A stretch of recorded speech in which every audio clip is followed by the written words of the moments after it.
Welcome to the Dialogue KE. Now, tonight, religious leaders, the NCSC, as well as the international community, are calling for a dialogue between the government and the opposition to end the protest in the country.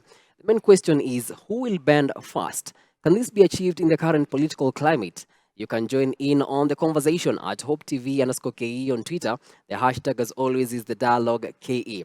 Now, in studio, I'm joined by two political analysts, that is Eric Mukono and Esther Nyonje. Karibuni sana. Asante Ken. Now, last week, Azimio staged a three-day anti-government demonstrations across the country. That is from Wednesday all the way to Friday. Well, Esther, do you think the opposition achieved what they wanted? Thank you for having me tonight. Karibu. On the question of whether Azimio achieved what they wanted or not cannot be does not have a direct answer, yes or no. If we lost lives on that day, when lives were interrupted, children did not go to school, and we had a delay in the syllabus, we lost investors. So when you look at the ripple effect of the Azimio demonstrations on the third day, you cannot point it out to whether they achieved what they wanted or not, because at the end of the day, the loss is on the Kenyan economy and the Kenyan lives and the ordinary people of Kenya. So Kenyans actually lost. Kenyans lost. So Eric, do you think Azimio achieved what they wanted last week? Kennedy, I would want to first get Azimio out of this. Last week on Friday, you ran a very interesting story in Kibra. It's a story that I followed very closely. And one of the guys you interviewed in that interview, in that time when you were in Kibra, said this whole thing has nothing to do with Raila Odinga. It has nothing to do with Azimio. So I would say that the Kenyan people, to some extent, achieved what they wanted. Even after being cowed down, even after being threatened, still there is hope at the end of the tunnel. So Kenyans achieved. Kenyans did achieve. How about Azimio? Well, Azimio is just a platform to which Kenyans are going to build up to their demands on the government and what they feel they are agitated about. So really, it's not going to be so much about Azimio. It's more on what exactly the Kenyan people are agitating for. Yeah. So Esther, last week in the demonstrations, the Kenyans were actually in the front line. We never saw the Azimio principles. Why do you think that was so? Kenyans were on the front line because, yes, the people who want to go and demonstrate, and they don't feel well represented by the representatives that they elected to represent them in parliament or in the legal spaces. So they went to demonstrate by themselves, but who calls for the demonstrations? It's a coalition. Mm-hmm. If Eric Omondi goes to demonstrate, Kenyans would not rally behind him. And on the second, he will be arrested. So it is not that Kenyans are taking themselves to demonstrate. We saw police arrest people who were barely holding placards. You hold a placard, you are arrested. We've seen a very vocal activist. I just skipped his name, but he's becoming more and more vocal. He goes on the day when the budget was being announced. He was outside the treasury holding placards saying, "Reduce the cost of living." That's a demonstrator, but he was arrested. But now, when it is a coalition which is being led by a leader that has a structure and an organization, then it makes more sense. And when he says that something was achieved, nothing was achieved because the price of fuel is still high. Yes, I can make a comparison to Myanmar in Asia. They demonstrated for quite a while because the prices of fuel were high and the subsidies were removed. They demonstrated, and at the end of the demonstrations, the fuel prices were brought down and the subsidies were returned. So we're still facing the same problems yesterday and today. There is no difference. instead, we have negative effects and nothing has changed. If something positive had happened, if something positive had come out from the demonstrations, then we would have said then, yes, we achieved something. But now when Kenyans go to demonstrate by themselves, it does not capture government attention for it to do what the Kenyans want to do. Instead, they're arrested, that they're taken in. Kennedy, you see these Kenya Kwanza people like Esther. I am You've, not a Kenya you've Kwanza. actually Who said branded I'm a her Kenya Kenya Kwanza? Kwanza. You're Kenya He has Kwanza. branded me. I'm not Kenya Kwanza. They're actually very ignorant because from what she has said, she knows what exactly Kenyans are agitated about. She knows exactly that Kenyans are protesting against the cost of fuel. She knows that Kenyans are protesting against the cost of food. She sits in very high end with very high end people in this government, but still she cannot help them think that Kenyans are in the lower bracket where they call them hustlers. That these people need help in terms of the cost of living. So this is just an ignorant person. You cannot say it's ignorance because when you protest about the high cost of living, you see Kenyans are suffering. But now, do the demonstrations help? And the demonstrations came way exactly But you see, Esther, after when the president was sworn in. He was sworn in, and just the next day, people are in the streets. They went to the Supreme Court. Everything was delayed. The permanent secretary positions, they went to court also. So everything was like the government started functioning. I can even tell you there was no settling down of the government. but you see, It did not even settle down. So how can you work in such an environment if you want to address the cost of living? let me just ask you a quick question. In the very first days, we saw anti-government protests, and the Azimio Brigade was very vocal about the things they want. And one of the things they were very vocal about was on the Cherela 4. The other thing was on the servers, and all those things around the elections. But recently, we've not heard them talk about anything to do with elections. Actually, Kennedy has raised something a very interesting question, that the principals were no show in last week's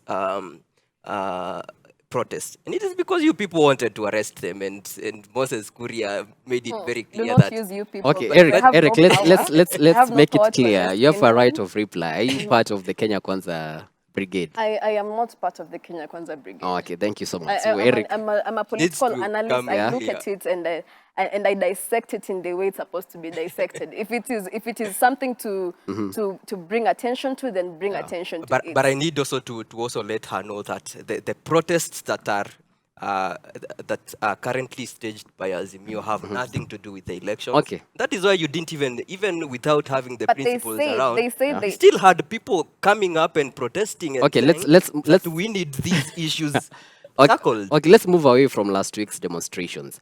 Actually, this week, last week actually on Saturday, Azimio downsized the protest.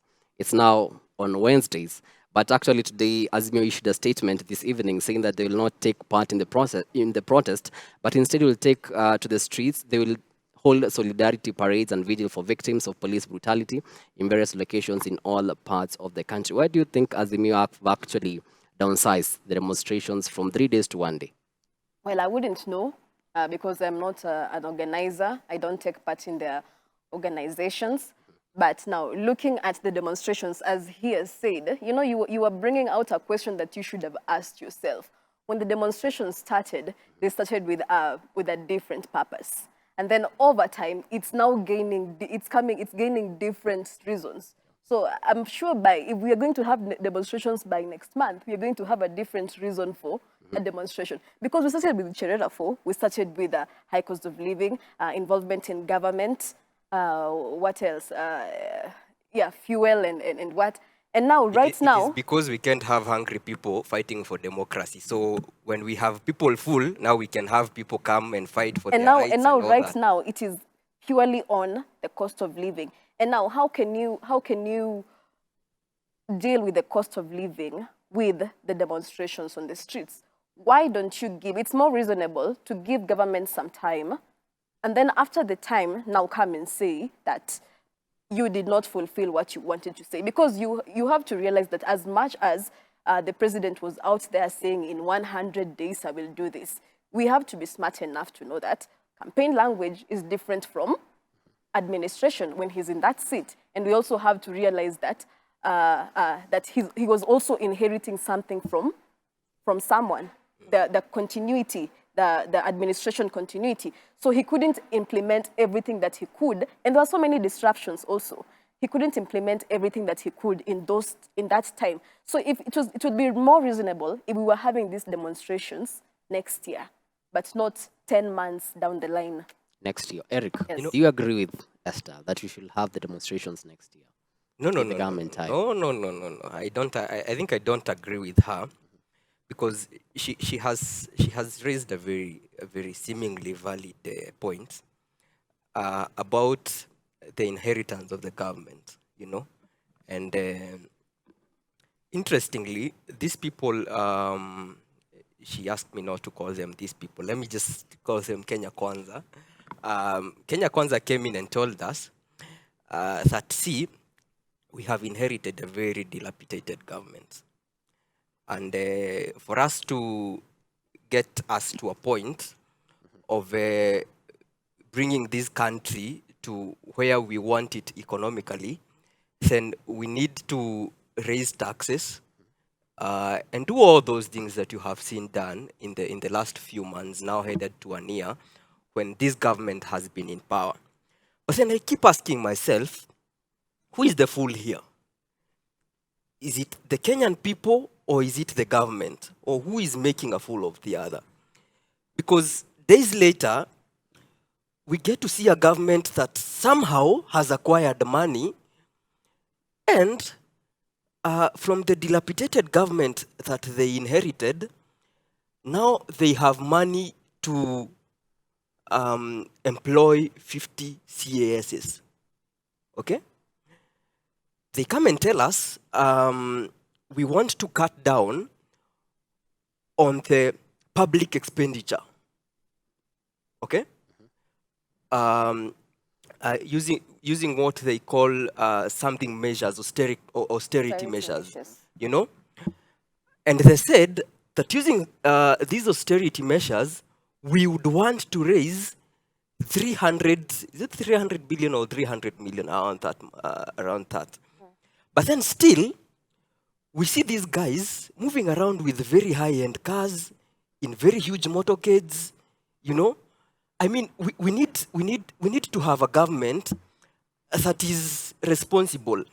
Now, David Ndii, in one of the interviews, sometimes should be in April, told us that government is extremely wasteful, you know? And this was simply after the president came and told us, now, for us to cut down on our public expenditure, we need to do a few things. And then the economic advisor to the president comes and tells us that the direction that we are headed to as a nation, the government is extremely wasteful. Now, instead of us putting all these taxes on Kenyans and having all these punitive taxes on Kenyans, why don't we use or why don't we use the resources that we have? Why don't we manage the resources that we have well, so that we don't have to inflict the pain on the same person that this government told us that we want to defend, the hustler nation, you know? Why don't we at least cut down on our public expenditure? Why don't we bring down the wage bill? And then we'll have money at least to service the loans that they're claiming they are servicing. We'll have money to do a bit of production and lower the cost of living. I mean, this government has a lot of money. Let no one lie to you that they inherited a dilapidated government. There is no way those guys inherited a dilapidated government. There is money in this government. Back to the Azimio demonstrations. And actually, the police have been on the spotlight on how they've been handling protesters in the series of the anti-government protests. And actually, Azimio coalition actually collecting evidence to file a case at the International Criminal Court. Esther, do you think this is the way to go, the ICC? we've seen ICC before. It is not a new topic in Kenya. We've seen ICC before. And what I say is that let us not get to that point. I mean, whatever is happening, what are we even portraying to the international community? We have our court system in Kenya. We can form our tribunals by ourselves.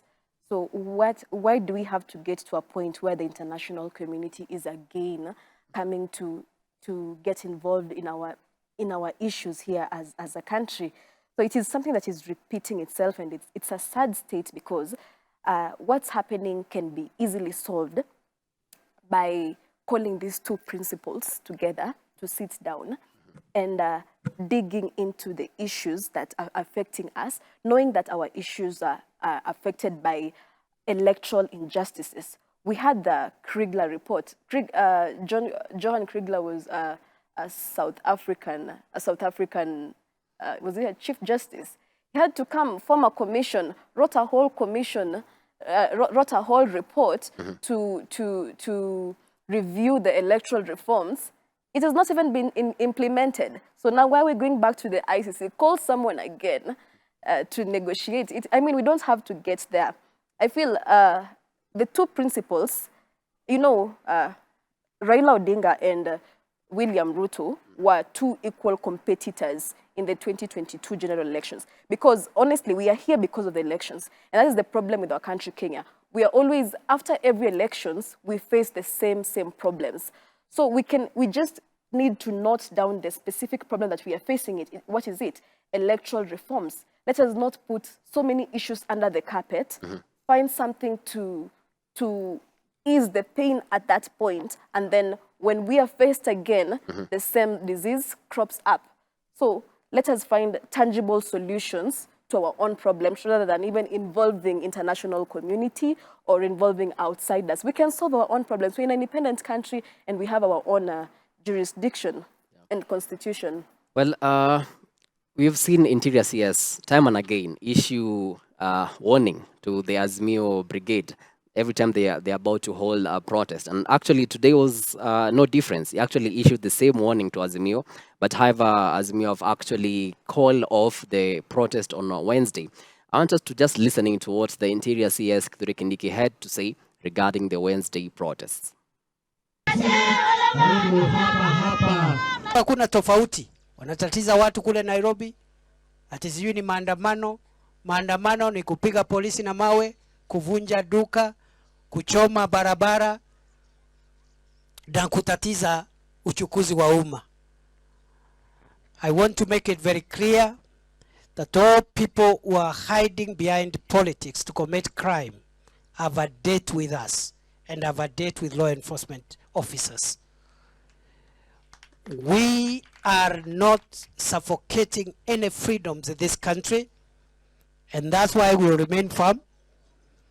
I hear they have again threatened that they will want to go out on a looting spree on Wednesday. We are ready for them. We will deploy from 1 a.m. We will make sure that no hooligan, no criminal, no looter gets his way. That's the CS Interior right there, Kithure Kindiki. I mean, Eric, we've seen time and again him issue the same kind of warning to the Azimio. Your take on this? Let me not call it a warning. Let me call it a threat. Because Article 37 of the Constitution gives every Kenyan the right to demonstrate, the right to picket, and Kenyans are entitled to security when they are doing all these. So I don't think it's a good direction that we are taking, where we limit the rights enshrined in the Constitution. Yeah. So I think let Kenyans be given the opportunity that they need. Now that the government has refused to listen to its people, then let them allow us to do the least that we are able to do, and that is demonstrate and let the government know that we are not comfortable about certain things that they are doing. And you see, these people are just hiding, under the political notion that Azimio is protesting to agitate for political for their political positions or something. But they need to come and address the root cause of the issue. They need to identify what exactly is the root cause of the issue. If they think that elections and all that is the cause of the demonstrations that we are in and not the cost of living, then if that is true, then let them work on the cost of living, give Kenyans make the lives of Kenyans affordable, and see whether these protests will continue. If they will continue, then they can handle the rest. Because as far as I know, and as far as I'm concerned, the only thing that Kenyans want as of now is make life bearable for the Kenyan people. Make life bearable for the Kenyan Exactly. people. Well, in the midst of all these protests, we've actually seen political arrests at the likes of Babu Owino, Ken Chonga, the Member of Parliament of Kilifi South, the ex-Mungiki leader, Maina Njenga, and actually we've seen Pauline Njoroge, the blogger, today, who was actually, the accusations on the drugs were actually dropped today. We have actually also seen the saga with the Kenyatta family, with their sons and the former First Lady, Mama Ngina Kenyatta. Do you think this is political revenge from what happened to the UDA brigade last year? Well, the way politics is being played out in this country, you can clearly see it is political revenge. But now they want to put it in another way. But they want to say that this is what they did. This is what they did, because if you look at the arrests of people who are being arrested right now are the people who are affiliated to the Azimio brigade. Yeah. And like you have said that Article 37, Kenyans should practice Article 37 of the Constitution, which gives you the right to picket and demonstrate. Yes, it is operationalized by the Public Order Act that gives a good structure. It gives a clear structure of how demonstrations should be carried out in this country. If demonstrations are going to be a threat to, if there is it poses a threat to national security, if it poses a threat to public health, if it infringes the rights of other people, then it's no longer unlawful. And that is how we've seen those demonstrations because someone can be wanting to bring maybe their sick mother from the village to Nairobi, and they can't because the demonstrations that are interrupting cannot enable them to get to Nairobi. So if in that case, then a government has to step up and play its role. Yes. So this arrest that we see, the arrest for the people who are being arrested, if it's true that they are behind the threat of the national security, they are posing a threat to. There was a video that was saying that some of them were paying people to go demonstrate to the streets, and they say it's what video. So let them be taken to court, let them be arraigned, let them be released if they have no case. If they have a case to answer, let them answer the case. But if we want to say it's a political, yes, it could be political because also politics is being played out. In the other regime, we saw the Secretary General of UDA being carried from Kitengela in his house to somewhere in Western Province. Yes, you see, because he was with the other team. But now this time we see he's now safe. No one can touch him.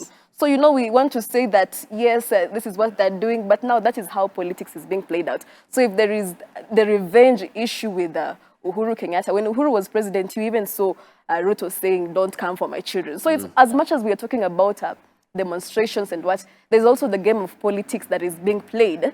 And I can confidently say that, yes, there's a revenge game being played there also. Okay. So in the interest of time, Eric, what do you think? Because the religious leaders, the NCAC, the National Cohesion Integration Commission, and actually also the international community are all calling for dialogue between the two main people, that is the President, William Ruto, and the opposition leader, Raila Odinga. What do you think, in your own perspective, will be the right way to resolve this stalemate? Because you've seen the handshake being politicized, but both sides saying that they do not want a handshake. What do you think is the right way? I think I don't think where we are is the right direction we are taking. Kenyans and the representatives of the people must be given the right to defend themselves and defend the people they represent. I looked at, just to weigh in on what Esther has said, before I come to what I think. I saw the charge sheet of Pauline Njoroge today in Malindi Court. And it was very interesting. In the first place, you were told it was something to do with drugs and narcotics. And then somehow it changes to whatever she wrote on her Twitter account and about the Subarus that went with Sudanese registration number. I mean, we can't be that petty, you know? And back to what you asked on what I think and the direction we should take. I think I have insisted, and I have said it before, that we need dialogue. And not a handshake. We need dialogue. We need both parties to come down, you know, for the interest of the Kenyans and for the interest of the people. To come down and have a conversation on how we are going to make our nation better. Because this is our nation. We have nowhere else to go, you know. Let's have a conversation on how we are going to make life bearable for the common mwananchi. Let's have a conversation on how we are going to make the life of investors around this nation easier, so that we have more people employed and we have an easier environment of doing business. And that is the only way that we can grow our economy. Because if we have a peaceful country, then we attract investors. Right now, the deputy president is in Italy. And when you look, when he's out there looking for investors and they see what is happening in the country, then no one is going to be willing to come in here. But then the same deputy president keeps saying that atutaki mutu, you know? I mean, we need to have a sober conversation on how we are going to make and better the lives of Kenyans, and how we are going to make both the political environment and the business environment in this country better. Esther, Eric has talked about dialogue. We've seen the bipartisan talks. They have actually failed from what you've seen. I mean, what is the other alternative? Sober is actually the word. I liked when he said sober. Yeah. Now, the other alternative, as I said at the beginning, that Raila Odinga and Honorable William Ruto were two equal competitors in the elections, and one had to win and the other had to lose. We cannot all be in power. So when William Ruto won the election and was accorded the honor of presidency, and he was president of this country, that has to be respected. Now let us move on from there. How do we move on from there? That Raila Odinga should accept that Ruto is president. Don't call the government illegitimate, and you want to get also services from the same government. So as he says, dialogue is the way. Let dialogue be the way. Let us find a way on how. Let us even go back and try to look at how do we handle failures from elections. Let us solve that. Let us keep that. Let us write reports about that so that it is written and see. If someone is agitated at presidential level, how are we handling him? So that we don't see, like I said, let's not put issues under the carpet, give it a pain reliever, and then at a later time, it comes out again. So dialogue is the way, and the bipartisan talks failed. And when we're talking about dialogue, it does not mean that we are going to agree on the first instance. Dialogue is a continuous process. Dialogue does not take place once or twice, because it's a continuity. our system is evolving. We might need dialogue 10 years from now. So let us not stop dialoguing, and everyone needs to calm down. You see, William Ruto is the president of this country. He needs to accept that. You know, the way he's behaving right now, it's like he has not even believed that he's the president. He's still looking back to see whoever he left behind. No, he should drive the country forward. If I can make a comparison, the Prime Minister of UK, he also found a dilapidated economy, but he didn't go back to say, oh, I'm blaming this person, I'm blaming this person. He took it from there and steered it on. So whatever the Kenya Kwanza team is even doing is not even fair, because why are they bothered with Raila Odinga? Stop mentioning Raila Odinga in rallies. Stop mentioning Raila Odinga. Stop going to places and say Raila Odinga should do this, should not do this. We are sons of Mau Mau, chest stamping. Focus on the work that is before you. Drive the Kenyan economy forward. Do your work. Let these demonstrators demonstrate, because they have the rights. Let them demonstrate. Don't use force. And then calm down. Both of them should calm down.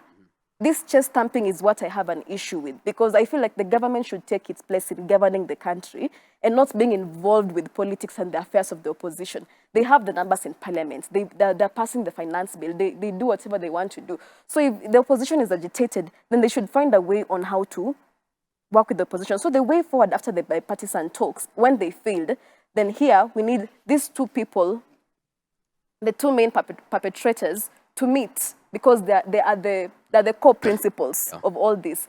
Let them meet, let them sit down and give way forward to us. William Ruto is the bigger brother here. He needs to handle Raila Odinga in a magnanimous way. And he has to realize that Raila Odinga lost the election with a very narrow margin.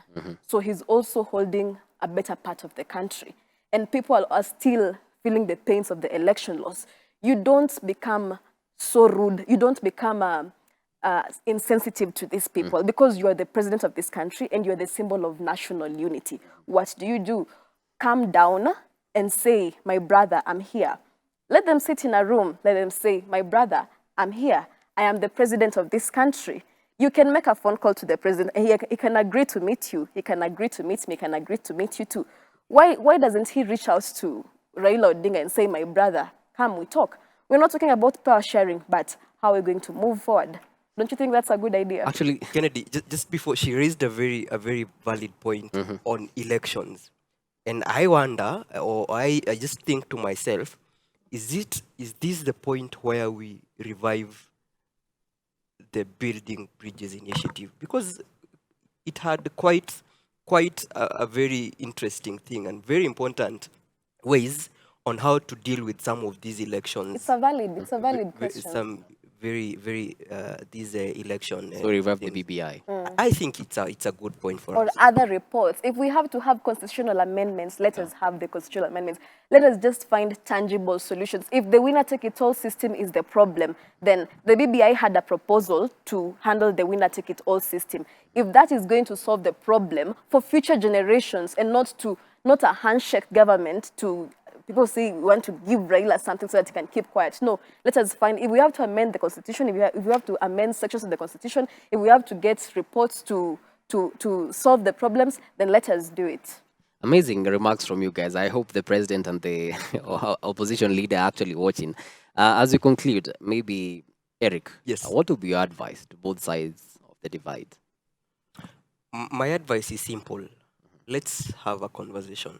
Let's have a national conversation that involves both sides, both the president and his brigade in Kenya Kwanza. Let's have a conversation with the Azimio brigade, and as well involve Kenyans. Let's listen to Kenyans. What do they want? You know, that is the only way we are going to deal with some of the things we are seeing in Kenya. So my advice would be, let's have a sober conversation. Let's have a sober conversation. Esther, as we conclude, your advice to both sides of the divide. My advice to both, it will sound like a repetition, but a repetition for emphasis. Yeah. Yes.